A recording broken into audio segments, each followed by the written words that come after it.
Bello se destacó mucho por el famoso lenguaje claro, que se Sí, entiende, ¿no es cierto?, como esta influencia de Jeremy Bentham en él. Él todas las disposiciones se fijaba en hacerlas con la palabra adecuada, los puntos, las comas, todo perfecto, para que no quedara ni una doble interpretación, como pasa ahora, ni tantos vacíos. Pero ahí es lo curioso porque me da la impresión es que los legisladores posteriores hacen a propósito esto de dejar estas palabras que dan como para una doble o más interpretaciones para la conveniencia del momento político? O qué piensa usted de eso? vamos por partes. Efectivamente, don Andrés defendía el uso de un buen castellano. Eh, y el uso de un buen castellano significa el uso apropiado de los términos, de las palabras, y en materia jurídica, como tú bien has recordado, seguía para estos efectos las ideas y los principios de Jeremías Bentham, es decir, un lenguaje claro que cualquiera, no siendo abogado, pudiera entender el precepto. Ese es el punto, porque se legisla no para los abogados, se legisla para el pueblo, y no el pueblo no tiene evidentemente el conocimiento de términos propiamente jurídicos. Entonces se debía redactar en forma clara.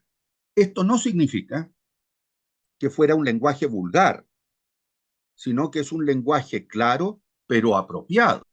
Es un lenguaje muchas veces técnico, pero es el adecuado para dar a entender el concepto o La la norma. precisión, claro. Claro, es preciso.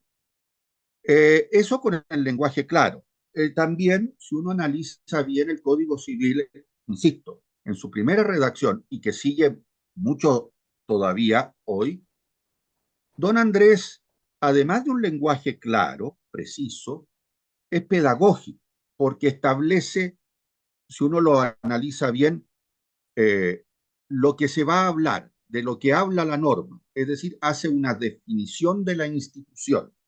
Luego hace clasificaciones y subclasificaciones de proceder, no por un afán de mera erudición, sino que para una mejor claridad de las circunstancias bajo las cuales ese precepto debe entenderse, aplicarse, etcétera.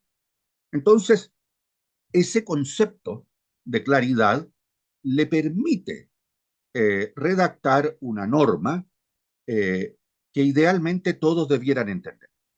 Ahora bien, conforme pasa el tiempo, evidentemente el nivel educacional en el país alcanza un cenit, es decir, una cúspide. Yo diría que eso es a finales del siglo XIX y ciertamente el primer tercio del siglo XX. Evidentemente, por ejemplo, con el desarrollo educacional y la masificación de la enseñanza, esto alcanza esos niveles, pero paulatinamente después los niveles educacionales decrecen. Aquí no voy a inmiscuirme mucho en lo que es política contingente, pero si lo vemos, los niveles educacionales, la enseñanza, hoy no es ciertamente la enseñanza de ayer.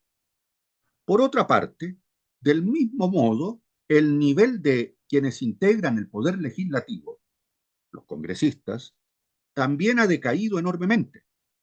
Y no es algo solo de hoy, es algo que tiene varias décadas.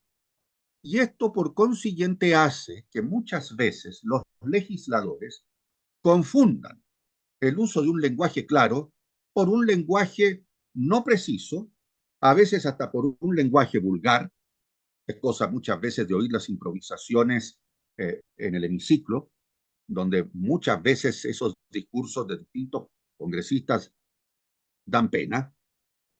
Y entonces tenemos que el legislador, por ignorancia, no interviene más allá. Y salen las chapucerías que a veces salen a través de las distintas normas y leyes que hemos visto en el último tiempo.